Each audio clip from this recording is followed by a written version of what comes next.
बारिश में चटपटे पानी पूरी वाला। इस बारिश ने तो दिमाग खराब करके रखा हुआ है। अच्छे भले ग्राहक आए थे, सब भाग गए। अनमोल बड़बड़ाते हुए लगातार चले जा रहा था, फिर बड़बड़ाते हुए घर चला आता है। वो बारिश को बहुत ही कोस रहा था क्योंकि उसे बारिश बिल्कुल भी पसंद नहीं। उसे इस तरह परेशान होते देखकर उसकी पत्नी माधुरी ने कहा, क्या बात है जी, आप इतने परेशान क्यों नजर आ रहे हैं और बड़बड़ाते हुए घर क्यों आ रहे हैं? तो क्या करूं, बाहर देख रही हो बारिश कितनी तेज हो रही है। सोचा था आज देर रात पानी पूरी बेचूंगा, लेकिन इस बारिश की वजह से कोई ग्राहक ठेले पर आने को तैयार ही नहीं था। सारा सामान खराब हो गया, वो अलग। पर लोगों को तो बारिश में पानी पूरी खाना बहुत पसंद होता है क्योंकि उसकी खुशबू उन्हें अपनी तरफ खींच लेती है। हाँ, लेकिन अब हम गरीब हैं और बारिश में उनकी बचाव के लिए प्रबंध नहीं कर सकते। तो इसमें तो हमारी कोई गलती नहीं है ना जी, और ना ही आपकी पानी पूरी की और ना ही बारिश की। तो अब तुम क्या चाहती हो, एक मामूली सा पानी पूरी बेचने वाला अपने 2-4 ग्राहकों के लिए बड़ी सी दुकान खोल दे? लगता है बाहर का तापमान जितना भी ठंडा हो और पानी बह रहा हो, लेकिन आपके दिमाग में आग लगी हुई है, वो भी गुस्से की। कोई बात नहीं, हम इस बारे में बाद में बात करेंगे। आप जल्दी से नहाकर कपड़े बदल लीजिए, वरना आपको जुकाम हो जाएगा।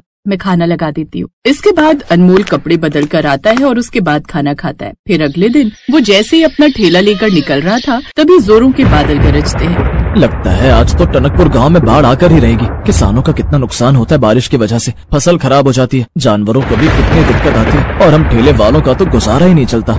लेकिन अभी तक बारिश नहीं हुई थी, सिर्फ बादल गरज रहे थे। अनमोल ने अपना ठेला लगाया। धनिया पुदीने से बने उसके गोलगप्पे के पानी की खुशबू चारों तरफ फैल गई थी। तभी वहाँ से गुजर रही एक औरत ने कहा, भैया आप कल कहाँ चले गए थे? कल भी मैं छतरी लेकर आपके गोलगप्पे खाने के लिए आई थी, लेकिन आप तो अपना ठेला लेकर घर की ओर ही निकल गए थे। क्या करूं बहन जी, बारिश की वजह से सारा सामान बर्बाद हो रहा है। 2-4 ग्राहक आते हैं और उससे ज्यादा तो मेरा नुकसान ही हो जाता है। अच्छा चलो भाई, इससे पहले कि दोबारा बारिश हो जाए, आप मेरे लिए इमली पानी वाली पानी पूरी लगा दो, और ऐसा कर दो 2 प्लेट पैक भी कर देना। जी बहन जी। अब अनमोल अपना पानी पूरी वाला ठेला खोलता है और उसमें से तैयार किए हुए पानी पूरी को 2 तरह का पानी यानी खट्टा और मीठे पानी के साथ परोस देता है। उस औरत ने पानी पूरी का पहला निवाला खाया और तारीफ करते हुए कहने लगी, हाय मैं वारी जाऊं ऐसी पानी पूरी पर, क्या बढ़िया स्वाद है पानी पूरी का, मन कर रहा है बस खाती जाऊं। उसने इतना कहा ही था कि तभी बारिश आ जाती है और फिर औरत के सपनों पर पानी फिर गया और वो कहने लगी, हाय हाय ये क्या हो गया, लगता है मेरी सास ने ऊपर बैठी हुई मेरी खुशियों पर नजर लगा दी और मेरी खुशियाँ देखकर वो रोने लगी। तभी तो इतनी झमाझम बारिश अचानक से शुरू हो गई। अनमोल को इतनी चिंता में भी उसकी बातें सुनकर हंसी आ गई। वो औरत भी अपने घर की तरफ भाग गई। अरे रुकिए तो, ये राम जी कोई तो रास्ता निकालिए, अपने भक्त को इस मुसीबत से पार करवाइए। बारिश के समय हम ठेले वालों का तो बुरा हाल हो रहा है। तभी कुछ ही दूरी पर छोले भटूरे का ठेला लगाने वाला बबलू अब उसके पास आया और कहने लगा, बिल्कुल ठीक कहा तुमने, ऐसे गुजारा नहीं चल पा रहा। बरसात है कि रुकने का नाम ही नहीं ले रही। हमें अपना ठेला किसी ऐसी जगह लगाना होगा जहाँ पर खड़े होकर ग्राहक खाना भी खा सके और उन्हें किसी भी तरह की परेशानी भी न हो।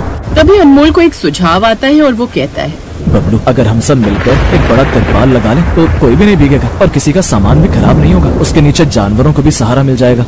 अब अनमोल ने एक बड़ा तिरपाल अपने अपने ठेले को जोड़कर लगा लिया, जिससे उन लोगों का सामान कम से कम खराब होता था। तभी अनमोल के ठेले पर एक ग्राहक आया और कहने लगा, ये तुमने बड़ा अच्छा काम किया अनमोल भाई। तभी लगाया भाई ताकि आप लोगों को परेशानी ना हो, वरना पानी पूरी भी खराब होते थे और आप लोगों का भी खाना मुश्किल हो जाता था।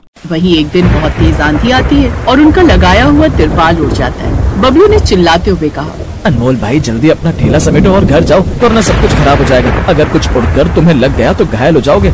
वो दोनों अपना अपना ठेला संभालते हैं और घर की तरफ निकल जाते हैं। लेकिन अनमोल को रात को चिंता में नींद नहीं आती और उससे परेशान होते हुए उसने खुद से कहा, आखिर ऐसे कैसे काम चलेगा? कभी बारिश की वजह से सामान खराब हो जाता है, कभी ग्राहक नहीं आते, और आज तो आंधी में मेरा ठेला बर्बाद होते होते बचा है। अब ऐसी चिंता में वो सुबह तक जागता है और सुबह जब वो अपना ठेला लेकर ठेला लगाने के लिए गांव की तरफ ले जा रहा था तो उसकी पत्नी ने उसे टोकते हुए कहा, आपको पता है कितनी तेज बारिश हो रही है, वो भी कई दिनों से, तो ठेला लेकर मत जाइए ना, कुछ दिन आराम कर लीजिए घर पर ही। ठेला लेकर नहीं जाऊंगा तो घर की किश्त कैसे भरूंगा? घर में राशन कहाँ से आएगा? बच्चों की परवरिश भी तो करनी है।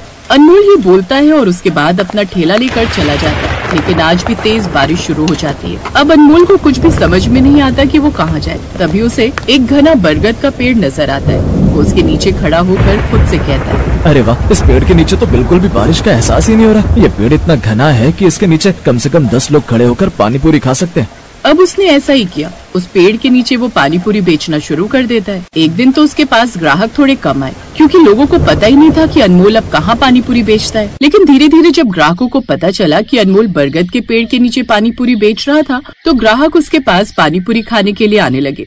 अरे वाह भाई, तुमने तो कमाल कर दिया। इस पेड़ के नीचे नहीं धूप लगेगी, ना सर्दी और नहीं बारिश। इस पेड़ के नीचे तो भैया अलग ही आनंद आ रहा है। धीरे धीरे बबलू और बाकी के ठेले वालों को भी उस जगह के बारे में पता चला। अब बबलू भी अनमोल के पास ही अपना ठेला लगा लेता है। तुम्हें पता है अनमोल भाई, अब तो गांव के बाजार की जगह ही बदल गई है। हर कोई गांव के बाजार के नाम पर इसी जगह आता है। यहाँ पर लोग तो आ रहे हैं लेकिन गंदगी ज्यादा कर रहे हैं। वहाँ पर पक्की सड़क थी तो लोग कूड़ा नहीं फेंकते थे, पर यहाँ तो बहुत कूड़ा फेंक रहे हैं। तभी वहाँ पर मुखिया आता है और कहता है, तुम दोनों बेफिक्र हो जाओ, क्योंकि मैंने इस बात का भी इंतजाम कर दिया है। इस जगह की निगरानी मैं खुद रखूंगा ताकि कोई भी यहाँ गंदगी ना करे। यहाँ पेड़ पौधे हैं, उनको नुकसान न पहुँचाए। और मैं यहाँ अपने कुछ पैसे देकर कुछ बेंच भी लगवाऊंगा ताकि जो भी यहाँ पर कुछ खाने आए वो बेंच पर बैठकर आराम से खा सके। मुखिया जी, ये तो आपने बहुत बढ़िया बात की है। अगर आप एक बार सख्ती से सभी गाँव वालों को कूड़ा न फैलाने की कह दें तो वो खुद ही गंदगी नहीं करेंगे। अनमोल भाई, यहाँ पास में धर्मशाला में मेरी बेटी की शादी का कार्यक्रम है। वो शुरू से ही आपके हाथों की पानी पूरी खाती हुई बड़ी हुई है। मैं चाहती हूँ कि आप अपने परिवार के साथ उसकी शादी में आए और हो सके तो शादी के मेन्यू में भी अपनी पानी पूरी रखें। आप बिल्कुल भी चिंता मत कीजिए बहन जी, सब कुछ हो जाएगा। आपकी गुड़िया की शादी में किसी तरह की कोई कमी नहीं होगी। अनमोल का अच्छा विचार और सोच देखकर अब सभी गांव के ठेले वाले उसे अपना नेता बना देते हैं। इस तरह बारिश में भी पानी पूरी बेचने वाला, जहां बारिश से चिढ़ा करता था, उस बारिश ने उसकी पूरी जिंदगी को बदल कर रख दिया। उसके सारे गम धो दिए। अब बारिश से वो बिल्कुल परेशान नहीं होता, क्योंकि उसके पास एक समाधान था जिससे अब बारिश सिर्फ उसे फायदा कर सकती थी, नुकसान नहीं पहुंचा सकती।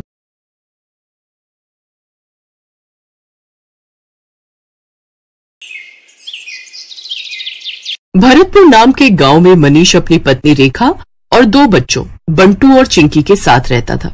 मनीष अपना एक छोटा सा ढाबा चलाता था। मनीष बड़ा ही लजीज खाना बनाकर बेचता था, जिससे उसका ढाबा ठीक ठाक चलता था। वाह यार मनीष, क्या लाजवाब खाना है। तुझे पता है, इतना स्वादिष्ट पालक पनीर मेरी माँ भी बनाया करती थी यार। सच में मनीष भाई, मजा आ रहा है। उसके ढाबे पर उसके गांव के और आसपास के गांव के लोग खाना खाने आते रहते थे। लेकिन अब जुलाई का महीना शुरू हो चुका था। उसका ढाबा कच्चा बना हुआ था, जिस कारण बरसात के समय में वहाँ पानी टपकना शुरू हो जाता था और इसलिए बरसात में उसका धंधा मंदा पड़ जाता था। उसके ढाबे पर कम ग्राहक आने लगते हैं। बाहर बारिश जोरों पर थी। हे भगवान, पिछले 2 हफ्ते से बहुत ही कम ग्राहक आए हैं ढाबे पर। अगर ऐसे ही चलता रहा तो कैसे काम चलेगा। कहीं ऐसा ना हो कि फिर मुझे अपना ढाबा बंद करना पड़े। आप चिंता मत कीजिए जी, ऊपर वाला सब ठीक कर देगा। बारिश में लोगों को आने में थोड़ी दिक्कत तो होती ही है, ऊपर से ढाबे में पानी भी टपकता है, शायद इसलिए। अच्छा चलिए, आज मैं भी आपके साथ चलती हूँ ढाबे पर। वो दोनों ढाबे पर चले जाते हैं। उस रोज भी खाना बनाते हैं, लेकिन उस रोज भी बारिश के चलते कोई नहीं आता। लगता है आज भी ये सारा गरीबों में बांटना पड़ेगा। कोई ग्राहक नहीं आया। उस रोज भी वो सारा खाना गरीबों में बांट आते हैं। ऐसे ही दिन बीतते हैं। एक रोज आधी रात के समय गांव में तेज तूफान आता है और जोरों से बिजली कड़कती है और वो बिजली उसके ढाबे पर आकर गिरती है, जिससे उसका ढाबा जल जाता है। ये क्या हो गया रेखा, अब मैं क्या करूंगा। मेरी तो रोजी रोटी ही छिन गई। मेरी भी कुछ समझ में नहीं आ रहा जी, लेकिन आप ज्यादा टेंशन मत लीजिए, नहीं तो आपका बीपी बढ़ जाएगा। दिन पर दिन बारिश बढ़ती जा रही थी और मनीष उसी बारिश में काम ढूंढने निकलता है, लेकिन उसे कहीं भी काम नहीं मिलता। उल्टा सारा दिन बारिश में भीगने के कारण उसे सर्दी लग जाती है। अब जैसे तैसे वो अपने दिन काट रहे थे। फिर एक रोज रेखा का मुंह बोला भाई माधव उनके घर आता है। अरे जीजा जी, इतनी बारिश में रोज रोज काम ढूंढने निकलते हो, बेकार में परेशान होते हो। इससे तो अच्छा ये होगा कि आप मेरे साथ चलो और मेरी दुकान पर काम करो। वैसे भी मेरा आदमी अपने गांव गया हुआ है और मैं आपको महीने के आखिर में तनख्वाह दे दिया करूंगा। क्यों दीदी, ठीक कहा ना मैंने? हाँ हाँ, माधव बिल्कुल ठीक कह रहे जी। वैसे भी अपने पास और कोई काम तो है नहीं, अब तब तक यही काम कर लो आप। अच्छा ठीक है माधव, तुम कहते हो तो मैं यही कर लेता हूँ। वैसे भी घर खर्च तो चलाना ही है ना। अब मनीष माधव की दुकान पर काम करने लगता है। वो बिना 1 मिनट भी आराम किए सारा दिन मेहनत करता, अनाज की बोरियों को ट्रकों से उतारता और दुकान के अंदर का सारा काम संभालता। लेकिन जैसे ही महीना पूरा होने को आता है, तभी तनख्वाह देने के नाम पर वो टाल मटोली करने लगता है। तनख्वाह? कैसी तनख्वाह जीजा जी? ये तुम कैसी बातें कर रहे हो माधव? तुम्ही ने तो उस रोज रेखा के सामने कहा था कि महीने के आखिर में तुम मुझे तनख्वाह दोगे। नहीं नहीं, ऐसा कुछ नहीं है। आपको काम की जरूरत थी, मैं जानता हूँ, लेकिन मैं आपको यहाँ पर काम करने नहीं, मदद करने के लिए बुलाता था। और मदद करने के लिए भी कोई पैसे लेता है क्या? ये तुमने मेरे साथ ठीक नहीं किया माधव, मैं तुम्हें देख लूंगा। अरे जाओ जाओ, बड़े आए मुझे सबक सिखाने वाले।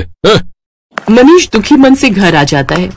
आ गए आप? आज तो महीने का आखिर है, आज तो आपको तनख्वाह भी मिल गई होगी। तो पापा फिर तो आप कल ही मेरे स्कूल की फीस भर दीजिए। आपको पता है मेरी टीचर मुझे रोज रोज फीस के लिए टोकती है। ये सुनते ही मनीष की आंखों में आंसू आ जाते हैं। मेरा नसीब न जाने कैसा है रेखा, जो मेरे साथ कुछ भी अच्छा नहीं हो रहा। आप रो क्यों रहे हैं? ठीक से बताइए ना क्या बात है। फिर मनीष उसे सारी बात बताता है। हे राम, वो इतना बड़ा मक्कार निकलेगा मैंने कभी नहीं सोचा था। छी, उसे तो भाई कहते हुए भी शर्म आ रही है मुझे। फिर कुछ दिनों तक जैसे तैसे वो दूसरी जगह नौकरी की तलाश में जाता है। तब जाकर उसे एक बड़ी कोठी में ड्राइवर की नौकरी का काम मिल जाता है, जहां उसे महीने के 10,000 रुपए तनख्वाह के रूप में मिलते हैं। लेकिन उससे वो ड्राइवरी के अलावा अपने घर के काम भी लेते और इसी के सहारे अपना घर खर्च चलाता है। ऐसे ही एक शाम जब मनीष काम से घर लौट रहा होता है, तभी उसकी नजर सड़क किनारे गिरे हुए बच्चे पर जाती है, जो कि लगातार मदद की गुहार लगा रहा था। कोई मेरी मदद करो। ये तो किसी बच्चे की आवाज आ रही है। मनीष जल्दी से उसे पास के डॉक्टर के पास ले जाता है और उसका इलाज करवाता है। एक जमींदार का बेटा होने के बावजूद भी किसी ने मेरी जान नहीं बचाई, क्योंकि शायद कोई भी रोड एक्सीडेंट के लफड़े में नहीं पड़ना चाहता। लेकिन आपने बिना कुछ सोचे समझे मेरी जान बचाई। आपका बहुत बहुत धन्यवाद मनीष काका। अरे इसमें धन्यवाद कैसा? तेरी जगह अगर मेरा बेटा होता तो क्या मैं उसकी जान नहीं बचाता? उधर जैसे ये बात जमींदार को पता चली, वो दौड़ा दौड़ा आया और उसने वीरेन को गले से लगा लिया। तेरा बहुत बहुत शुक्रिया मनीष। अगर आज तू ना होता तो पता नहीं मेरे बेटे का क्या होता। ये ले मनीष, इसे मेरी तरफ से इनाम समझ कर रख ले। ये आप क्या कह रहे हैं जमींदार साहब? मुझे इन पैसों की कोई जरूरत नहीं है। रख लो मनीष, तुमने मेरे जान से प्यारे बेटे को बचाया है, तो उसके आगे तो ये सब कुछ भी नहीं है। मनीष जब घर आकर देखता है तो वो पूरे 5 लाख रुपए होते हैं। ये देख वो बहुत खुश होता है। अब वो जल्द ही सड़क किनारे अपनी जमीन पर खुद का पक्का ढाबा खोल लेता है। सड़क किनारे होने से अब उसकी और भी ज्यादा कमाई होने लगती है। अब बरसात में न तो उसके ढाबे की छत टपकती और न ही ग्राहकों की कमी होती, क्योंकि गाड़ियों में घूमने निकले लोग उसके ढाबे पर ही अपनी गाड़ी रोकते और लजीज लजीज खाना खाकर बारिश के मजे लेते। अब मनीष अपनी पत्नी और बच्चों के साथ खुशी खुशी रहता। Thanks for watching.